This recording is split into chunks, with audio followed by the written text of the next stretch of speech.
Good morning, everybody. This is Mike Peters with Apostle Church of Christ, and it is time for our morning devotional. So let's grab our Bibles and let's turn to Mark chapter 2. Mark chapter 2, and I'm going to begin reading in verse 1. And again, he entered Capernaum after some days, and it was heard that he was in the house. Immediately, many gathered together so that there was no longer room to receive them, nor even near the door, and he preached the word to them. Then they came to him, bringing a paralytic who was carried by 4 men. And when they could not come near him because of the crowd, they uncovered the roof where he was. So when they had broken through, they let down the bed on which the paralytic was lying.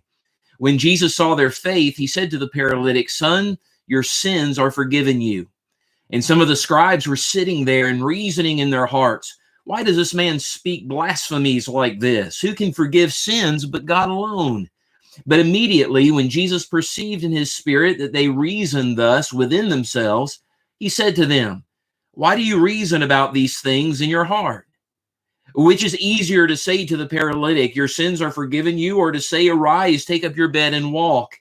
But that you may know that the Son of Man has power on earth to forgive sins," he said to the paralytic, "I say to you, arise, take up your bed, and go to your house." Immediately he arose, took up the bed, and went out in the presence of them all, so that all were amazed and glorified God, saying, "We never saw anything like this." This is a really interesting account, and there's many lessons we can take away from this account. One of the first things that pop right out is the faith of this paralytic man and his friends. It's amazing to me that even though there were many obstacles between them and Jesus, they did everything they could, motivated by their faith in Jesus, to overcome those obstacles. we think about how hard it would be for a paralytic to get around, especially in this day. Now, the word here could mean that he was a quadriplegic. It could mean that he had use of his legs but not his arms, or his arms and not his legs, or all four. And more than likely, it was all four, simply because of the mode of transportation his friends had to use to get him to Jesus. And so that right there would have been a huge obstacle for most people, and hard for most people to overcome. But then they get to where Jesus is, and they can't get to Jesus because the crowd is so large. And again, another obstacle, but look at what their faith motivated them to do. They took him up on the roof and broke through the roof to let him down so that he could get to the one who could heal him.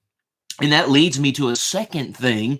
Not only was their faith great, but it shows us too within this story that the value of having individuals and surrounding yourself with friends and individuals who have a great faith and who will help lead you to Jesus. This paralytic man had friends who cared enough about him, who had enough faith that they did everything they could in their power to get him to Jesus. And that's very important for us today. We need to be surrounding ourselves with individuals who are going to help us get to heaven and help us get to Jesus.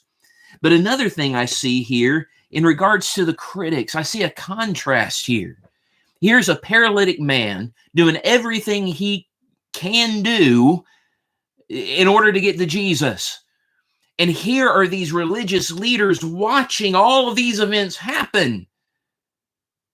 And even though they were physically well, they were paralyzed because their preconceptions prevented them from coming to Jesus. But I want you to see the result of all of this. Jesus performs the miracle. He heals the man despite all of the goings on and all of the critics. And look at verse 12. Immediately he arose, took up his bed, went out in the presence of them all. He didn't keep it a secret. He let everyone know what Jesus did for him. The crowd's amazed. And look at what it says. And they glorified God. This paralytic man who had such a faith that it led him to do everything he could do to get to Jesus, after being healed, goes out, shows everybody what Jesus did for him for the purpose of giving God the credit. Everyone glorified God, saying, "We never saw anything like this." What an amazing account. This is Mike Peters with the Pottsville Church of Christ. I hope you're enjoying these morning devotionals. If you are, subscribe to our YouTube page and click that bell notification so you can get notified when other videos like this come online. And if you're watching this on Facebook, make sure to like our page, subscribe to it, and share this on your personal timeline so we can get the message of Jesus out to as many people as possible. I hope everybody's staying safe in these dark times and staying safe as our world is slowly opening back up. And don't forget, always be praying.